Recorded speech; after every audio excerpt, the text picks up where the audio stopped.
बिस्मिल्लाहिर्रहमानिर्रहीम। उम्मीद करता हूँ आप सब खैरियत से होंगे। आज की वीडियो में हम हाइपोथेसिस टेस्टिंग, एस्टिमेशन और एसोसिएशन ऑफ एट्रीब्यूट्स इन तीनों चैप्टर्स के एमसीक्यूज़ करेंगे। ये लिखा हुआ है the total area under the curve of chi square distribution is 1। ठीक है जी, चाहे काई स्क्वायर डिस्ट्रीब्यूशन हो, चाहे बाइनोमियल हो, चाहे नॉर्मल हो, टोटल एरिया जो है वो 1 ही होता है। ठीक है। अच्छा जी, a contingency table is made up of 8 rows and 4 columns. How many degrees of freedom are present. इस तरह का सवाल अक्सर आपको नज़र आ जाता है। इसको कैसे करना है देखें।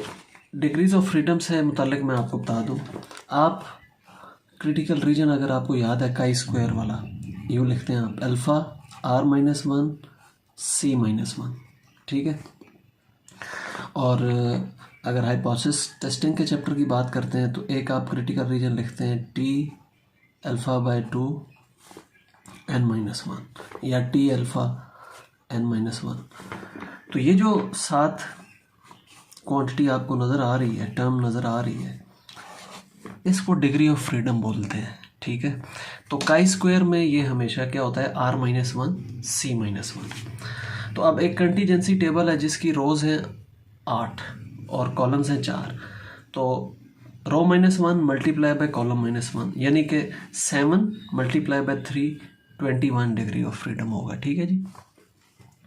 आगे आइए, by which of the following symbols is type 1 error represented. Type 1 error को हम अल्फा से रिप्रेजेंट करते हैं। ठीक है। और टाइप 2 एरर को बीटा से। और एक और चीज़ होती है पावर ऑफ ए टेस्ट। तो हम जो है 1 माइनस बीटा उसको पावर ऑफ टेस्ट कहते हैं। ठीक है। अल्फ़ा हो गया टाइप 1 एरर, बीटा हो गया टाइप 2 एरर, और तीसरी चीज़ 1 माइनस बीटा, ये हो गई पावर ऑफ ए टेस्ट, और 1 minus alpha level of confidence. अक्सर एमसीक्यूज़ इन के बारे में पूछे जाते हैं। ठीक है। ले जी, चौथा एमसीक्यू 2019 के पेपर में, if 1 minus alpha is equal to 0.90 then value of G alpha by 2 is. अब इस चीज़ को ज़रा आप समझ लें। अक्सर एमसीक्यूज़ भी आए होते हैं, आपने लॉन्ग क्वेश्चन में भी ये वैल्यूज़ यूज़ करनी होती हैं, तो इसको आप समझ लें। देखिए, ये आपकी बुक में पेज 325 है। इस पे टेबल यहाँ पर टी डिस्ट्रीब्यूशन का है, यहाँ पर काई स्क्वायर डिस्ट्रीब्यूशन का, और पिछला पेज जो है 324, इस पे स्टैंडर्ड नॉर्मल डिस्ट्रीब्यूशन का टेबल है। ये आप साथ ले जाएं, या अगर आपको पेपर में ये अलाउ नहीं करते तो फिर आप वो जो टेबल आपने ख़रीदा होता है वो आप ले जाएं, या उधर बाजू का 4-5 टेबल्स पड़े होते हैं। तो आप सीख लें कि इस बुक से और उस टेबल से वैल्यूज़ कैसे देखनी है। टेबल से भी देखें, बुक से भी देखें, और कंपेयर करें क्या आपने वैल्यूज़ सही देखना सीख लिया या नहीं। अब इस सवाल में 1 माइनस अल्फ़ा 0.90 दिया हुआ है, यानी कि अल्फ़ा 0.10 है। तो अल्फ़ा 0.10 है, अल्फ़ा बाय 2 क्या हो जाएगा 0.05। ठीक है। अब यहाँ ऊपर हेडिंग तो अल्फ़ा दी हुई है, लेकिन हम जो वो जी के साथ लिखा होता है, अगर अल्फ़ा लिखा हो तो अल्फ़ा ले लेते हैं, अगर अल्फ़ा बाय 2 लिखा हो तो अल्फ़ा बाय 2 देखते हैं हम।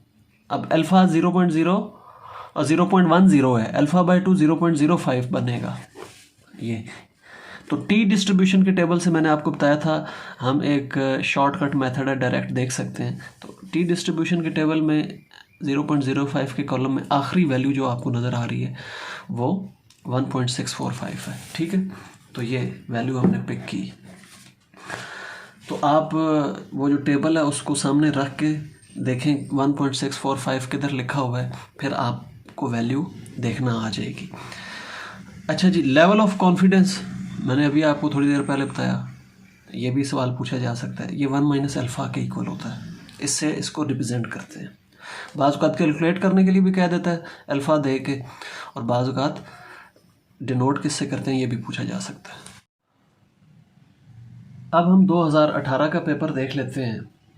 तो यहाँ पर क्या आया है, attributes A and B are completely associated then coefficient of association is equal to 1। ये क्यू के बारे में बात की गई है। अगर कंप्लीट एसोसिएशन हो तो ये 1 के इक्वल होता है। तो ये पेज 265 पे आपको कंप्लीट इन्फॉर्मेशन मिल जाएगी क्यू के वाले से। क्यू -1 और 1 के दरमियान होता है। -1 हो तो कंप्लीट डिसएसोसिएशन होती है, 1 हो तो कंप्लीट एसोसिएशन होती है, 0 के इक्वल हो तो एट्रीब्यूट इंडिपेंडेंट होते हैं। Greater than 0 positive association, less than 0 negative association. तो इनमें से कुछ भी आपसे पूछ सकता है, ठीक है, ये जितनी बातें मैंने की। आगे देखिए जी, यह भी मैंने आपसे डिस्कस किया था। For a particular hypothesis alpha ये है, बीटा ये है, पावर ऑफ टेस्ट क्या होगी? 1 माइनस बीटा के इक्वल होती है। बीटा ये है, 1 माइनस बीटा ये आ जाएगा। आगे सवाल देखिए जी, a failing student is passed by an examiner, it is an example of type 2 error. Type 1 error, type 2 error कैसे आप पहचाने, ये ज़रा मैं आपको समझा देता हूँ। ये देखिए जी, रिजेक्ट एच नॉट को रिजेक्ट करते हैं हालांकि एच नॉट ट्रू हो, इसको हम कहते हैं टाइप 1 एरर और अल्फा से रिप्रेजेंट करते हैं। और एक्सेप्ट कर ले एच नॉट को जब एच नॉट फॉल्स हो, इसको टाइप 2 एरर कहते हैं। ये इसकी डेफिनेशन भी आप लिख सकते हैं, when we reject H naught when H naught is true it is called type 1 error. अच्छा जी, तो रिजेक्ट कर दिया एच नॉट को, एच नॉट दुरुस्त था, ठीक था। तो यहाँ क्या लिखा हुआ है, अ फेलिंग स्टूडेंट इज पास्ड, हमने पास कर दिया,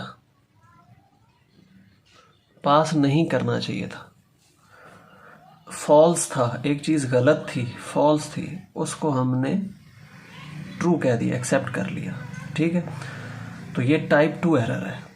स्टूडेंट क्या होना चाहिए था, फेल होना चाहिए था, ठीक है, हमने उसको पास कर दिया, एक्सेप्ट कर लिया, हालांकि रिजेक्ट होना चाहिए था, ठीक है। इसी तरह अगर एक पासिंग स्टूडेंट है उसको फेल कर दिया जाए तो ये टाइप 1 एरर होगा। तो ये आपने याद रखना है, ये अक्सर देखने को मिला है, ये MCQ भी। ये देखें जी, एक और स्टूडेंट पूछ रहा था मुझसे कि अनबाइस्ड और बाइस्ड इसका क्या कॉन्सेप्ट होता है। तो ये देखिए, एक एस्टिमेटर, थीटा हैट से एस्टिमेटर रिप्रेजेंट कर रहे हैं हम। एस्टिमेटर एक्स बार भी हो सकता है, ठीक है, एक्स बार किसका एस्टिमेटर है, म्यू का। और एस्टिमेटर पी हैट भी हो सकता है, ये किसका एस्टिमेटर है, कैपिटल पी का। तो थीटा हैट जनरली हम नोटेशन यूज़ करते हैं सब के लिए, इन सब को रिप्रेजेंट करने के लिए। एक एस्टिमेटर अनबाइस्ड तब होगा जब ये थीटा के इक्वल होगा, ठीक है। जैसे expected value of X bar is equal to mu हो तो हम कहेंगे एक्स बार अनबाइस्ड एस्टिमेटर है। अगर ग्रेटर देन 0 हो ये चीज़ तो हम कहेंगे पॉजिटिव बाइस है, ठीक है। और अगर ये चीज़ लेस देन 0 हो, ठीक है, इसको उधर ले जाए ना, थीटा को उस साइड पर ले जाए, तो ये चीज़ 0 होती है किस केस में, जब थीटा हैट अनबाइस्ड है। ग्रेटर देन 0 होती है किस केस में, जब पॉजिटिव बाइस हो। और लेस देन 0 किस केस में होगी, जब नेगेटिव बाइस हो। अगला सवाल देखिए जी, a range of values use to estimate an unknown population parameter is an interval estimator. जब ये रेंज का लफ्ज़ आपको आ जाए ना, रेंज का लफ्ज़ यूज़ हुआ हो, तो उस चीज़ को फिर हम क्या कहते हैं, इंटरवल एस्टिमेशन कहते हैं। आप एक रेंज में गेस कर रहे हैं, जैसे कॉन्फिडेंस इंटरवल फाइंड कर रहे हैं, वो भी एक रेंज आप निकालते होते हैं। फ़र्ज़ करें आप एस्टिमेशन कर रहे हैं, म्यू की एस्टिमेशन कर रहे हैं, तो आप कहते हैं म्यू लाई कर रहा है जी 20 और 30 के दरमियान, तो इस चीज़ को इंटरवल एस्टिमेशन कहते हैं, ठीक है। ये जो कॉन्फिडेंस इंटरवल्स आप फाइंड कर रहे हैं ये इंटरवल एस्टिमेशन है। आप म्यू के बारे में गैस कर रहे हैं और कह रहे हैं म्यू 20 और 30 के दरमियान है, आप ये नहीं कह रहे म्यू एग्जैक्टली 25 है। अगर यूँ कहें तो इसको हम पॉइंट एस्टिमेशन कहते हैं। तो जब आप रेंज ऑफ वैल्यूज़, ये रेंज है ना पूरी, रेंज ऑफ वैल्यूज़ फाइंड करें एक पॉपुलेशन पैरामीटर के लिए, तो उसको इंटरवल एस्टिमेशन कहते हैं, ठीक है। अब 2017 के पेपर पे चलते हैं। एरिया के हवाले से सवाल आया था पिछले पेपर में कि एरिया काई स्क्वायर का under the chi square curve is 1, लेकिन यहाँ पर आपने गौर करना है लिमिट्स की बात की गई है। तो काई स्क्वायर की लिमिट 0 टू इन्फिनिटी होती है, नॉर्मल डिस्ट्रीब्यूशन की -इन्फिनिटी टू इन्फिनिटी होती है, बाइनोमियल की 0 टू n होती है। ठीक है, ये सारी बातें आपने याद रखनी है। बाइनोमियल 0 टू n होती है, नॉर्मल की -इन्फिनिटी से इन्फिनिटी होती है, स्टैंडर्ड नॉर्मल की भी -इन्फिनिटी से इन्फिनिटी होती है। ठीक है, और काई की 0 से इन्फिनिटी होती है। तो ये कोई भी MCQ पूछा जा सकता है। आगे देखिए जी, in a G test degree of freedom is not possible. अभी थोड़ी देर पहले मैंने आपको डिग्री ऑफ फ्रीडम के हवाले से बातें बताई। ये देखें, काई स्क्वायर के साथ ये चीज़ अटैच होती है, डिग्री ऑफ फ्रीडम कहा जाता है। टी के साथ भी ये चीज़, जी के साथ कुछ अटैच नहीं होता, जी इसी तरह होता है, जी अल्फ़ा या जी अल्फ़ा बाय 2, तो उसमें डिग्री ऑफ फ्रीडम पॉसिबल नहीं होता। तो ये करेक्ट ऑप्शन थी। फिर आगे सवाल देखिए जी, a sample of size n is called a small sample if n is less than 30। ये आपने कई सवाल किए स्मॉल सैंपल्स के जिसमें टी टेस्ट लगाया।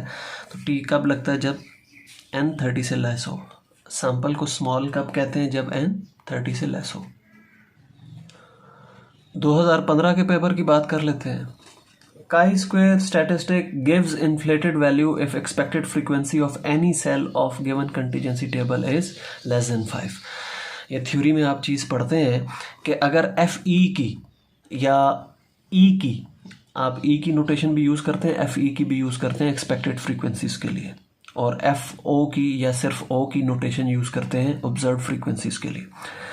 यह आपने देखना है, एक्सपेक्टेड फ्रीक्वेंसी अगर 5 से छोटी हो, उस सूरत में काई स्क्वायर स्टैटिस्टिक की वैल्यू इन्फ्लेट हो जाती है, बहुत बड़ी हो जाती है। ठीक है, ये डिग्री ऑफ फ्रीडम की बात पहले हो चुकी जी।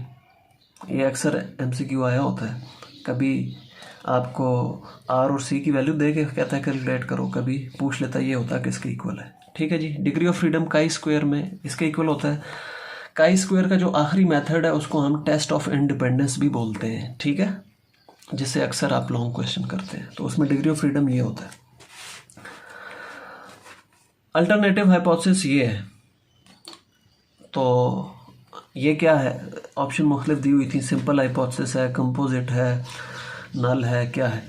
तो करेक्ट ऑप्शन थी कंपोजिट हाइपोथेसिस। तो कंपोजिट हाइपोथेसिस की डेफिनेशन क्या है? जिसमें पैरामीटर की वैल्यू कंप्लीटली स्पेसिफाई ना हो।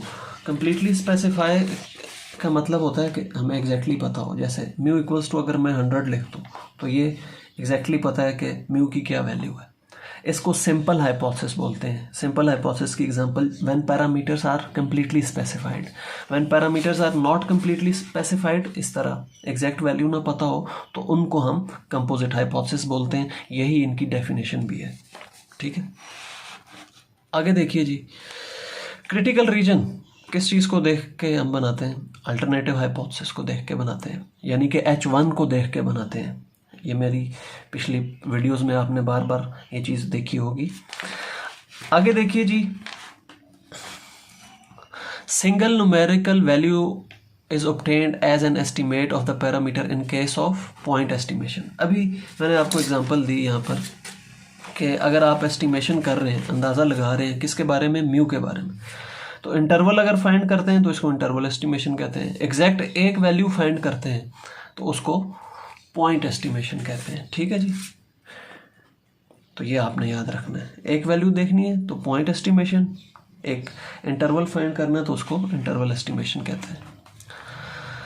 Point estimator for population proportion P is, यहाँ P हैट के बारे में पूछ रहा है। मैंने अभी आपको बताया कि ये P हैट जो है P का पॉइंट एस्टिमेटर है, X बार जो है ये म्यू का एस्टिमेटर है। ठीक है, तो P हैट के बारे में पूछ रहा था वो कि पॉइंट एस्टिमेटर पॉपुलेशन प्रोपोर्शन का क्या होता है। यहाँ आपको ऑप्शन दी गई थी, समेशन x/n भी दिया गया था, n/x भी दिया गया था। तो करेक्ट ऑप्शन ये है x/n। प्रोपोर्शन के सवालों में बार बार आपने ये चीज़ की हुई है।